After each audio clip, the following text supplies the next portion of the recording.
Buenas tardes, ingeniera Martalba. Nosotros somos el grupo número 6 y vamos a hablar sobre la importancia del conocimiento de la comunicación. Mi grupo está conformado por 5 personas y son Carlos Rodríguez, Sebastián Landazuri, Karen Velasco, Michelle Moromenacho y mi persona, Lisette Espinosa. A continuación, mi compañera. Mi nombre es Michelle Moromenacho y les voy a hablar sobre la comunicación científica. La comunicación, término que tiene varios significados según el uso de la palabra, ya sea común o especializado. También se llama comunicación o transición de información entre dos o más personas que pertenezcan a una misma comunidad lingüística. La comunicación también se define como la acción y efecto de comunicar o comunicarse. Otra definición también es que es el conjunto de procedimientos que permiten transmitir mensajes cognitivos o afectivos de forma consciente o inconsciente. Es la transmisión de ideas, pensamientos, emociones a través del conocimiento, de la investigación, de la experimentación y de los descubrimientos. También esta comunicación es más profunda y comprobable.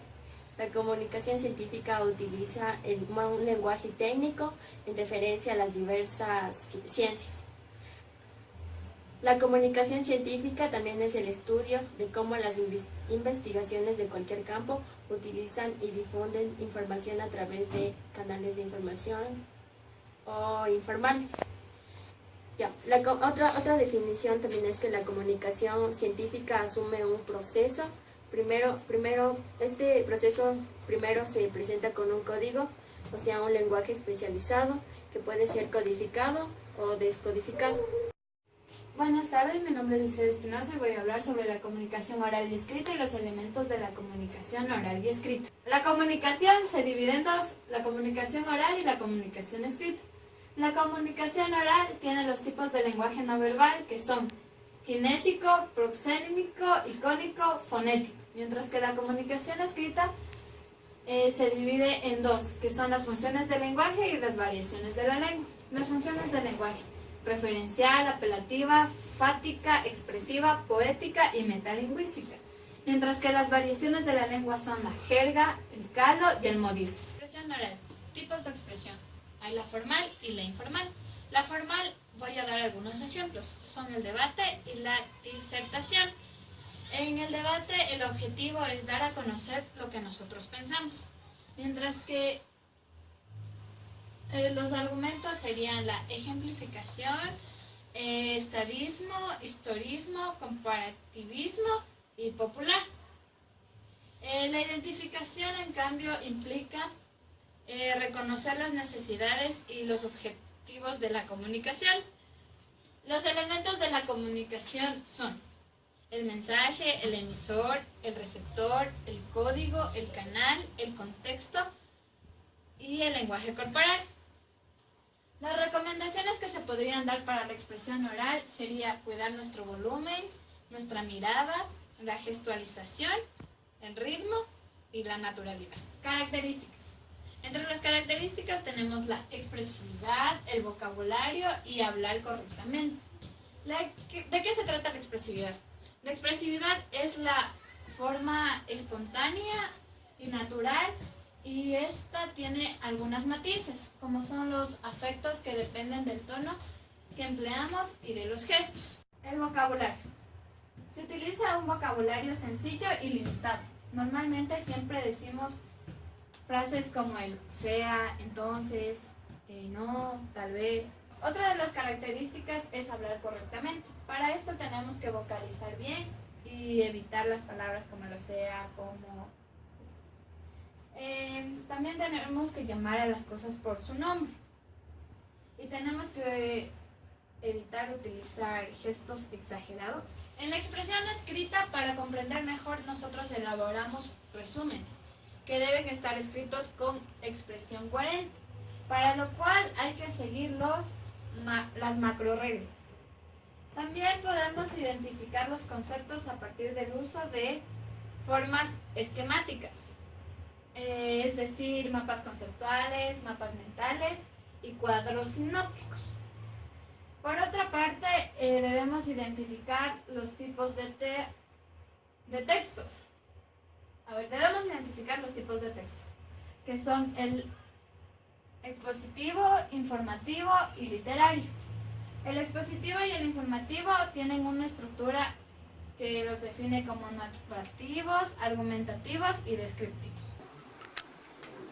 Buenas tardes, ingeniero. Mi nombre es Karen Velasco y pertenezco al grupo número 6. Mi tema a exponer es funciones del lenguaje.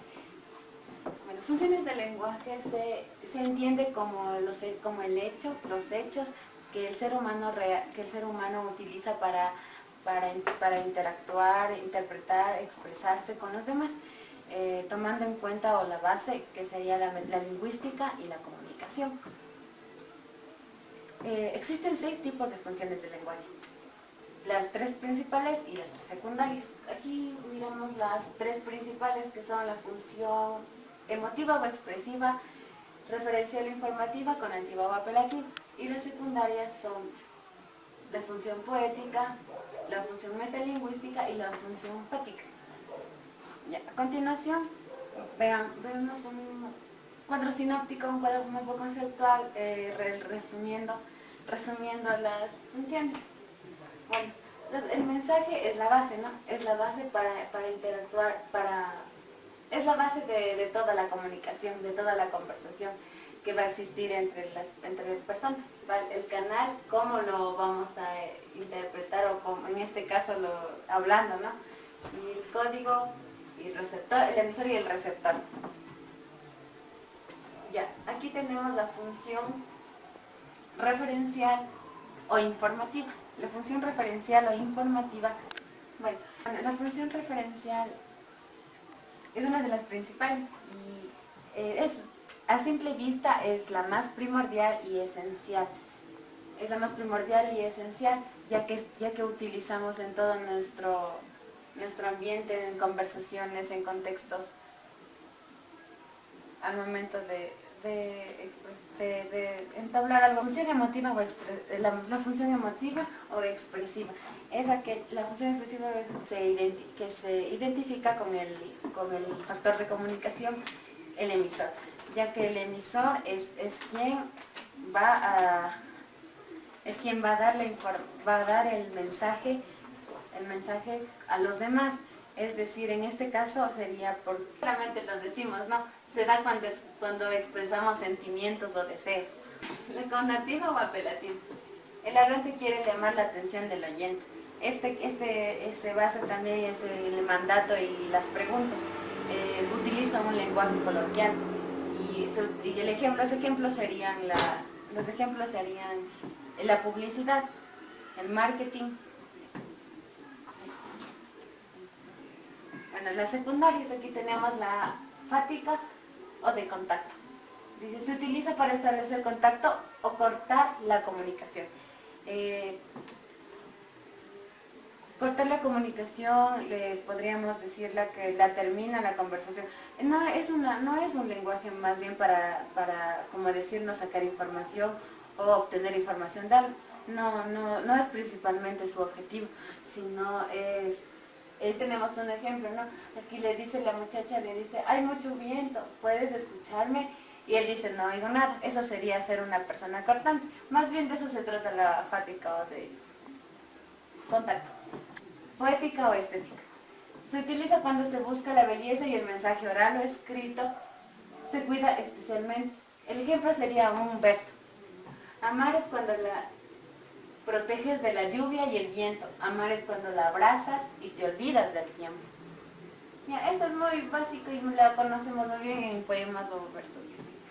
Ya, y la metalingüística, cuando utilizas la lengua para hablar el propio lenguaje. En esta función nos usamos en un código para hablar. Más lo utilizan los profesores al explicar su tema. Cuando una maestra le puede decir que un nombre, ¿no? Y le está enseñando sustantivos. El código sería sustantivo propio a un nombre, sustantivo común a un objeto o cosa. Y eso es. Ya, muchas gracias. De la comunicación con la lengua y el lenguaje. La comunicación se interrelaciona con la lengua y el lenguaje por medio del conocimiento de las reglas gramaticales. Todas las vinculaciones que existen en el idioma corresponden al lenguaje. Al emplearlo accedemos a la comunicación. Especificamos qué es la lengua. La lengua es el conjunto de elementos, tanto escrito como orales. Este conjunto de signos es propio, ya que se rige a cierto grupo de individuos pertenecientes a una región o comunidad lingüística. Unos ejemplos pueden ser el inglés, el ruso, el alemán, etc. Esto es debido a las distintas colonizaciones que se efectuaron a lo largo de la historia. La lengua son diversos idiomas que se hablan en distintos lugares del mundo por determinadas comunidades, de acuerdo a sus influencias. Estos son previo a causa del desplazamiento durante las diferentes ramas de influencia y colonización. La lengua se divide en el habla y la norma. El habla es el uso dentro de la lengua con características propias de cada comunidad. El habla de España es diferente al habla del Ecuador, ya que tenemos diferentes formatos y expresiones. La norma es el reglamento social que se establece en cada comunidad, ya que cada lenguaje tiene que tener una norma que lo rija, porque no se puede hablar con un lenguaje inadecuado dependiendo del lugar donde estés. Aquí podemos ver un emisor y un receptor. Un emisor, la comunicación lo es todo, un receptor ¿qué? Esto es por falta de información sobre el lenguaje y la comunicación. Gracias. Buenas tardes, yo soy Carlos Rodríguez y voy a hablar sobre las técnicas para hablar en público. Técnicas para hablar en público. Para algunos, hablar en público es una actividad muy desagradable. En cuanto mayor sea la importancia del evento, peor el miedo. Pero para hablar en público en realidad no es tan difícil. Es fácil. No es otra cosa que conversar mutuamente con otra persona. Por lo cual te daré algunas técnicas para hablar en grupo, las cuales son: Tip 1. Exprésate con sencillez. La gente que te escuche captará una o dos ideas principales de lo que tú expongas. Segundo, organízate. Sea larga o corta tu exposición, ordena los elementos de la misma. 3. Sé breve. La duración de los números de tu exposición tiene que ser máximo como entre 12 y 15 minutos. Sé sincero. Si tratas de ser distinto a como eres, probablemente no vas a convencer a nadie y todo se va a ir al fracaso. Entonces tienes que ser natural, como yo. 5. Aduéñate de la situación. En los primeros momentos, el discurso se establece el vínculo entre el público y el expositor. Sonríe y sea agradable. 6. No leas, habla. Leer ante un auditorio no resulta tan eficaz como hablar directamente. 7. Relájate. Cuando estamos sometidos a tan atención nerviosa como yo ahorita estoy nerviosa, a menudo olvidamos cómo respirar correctamente. Y estas son las técnicas para hablar en público. Gracias.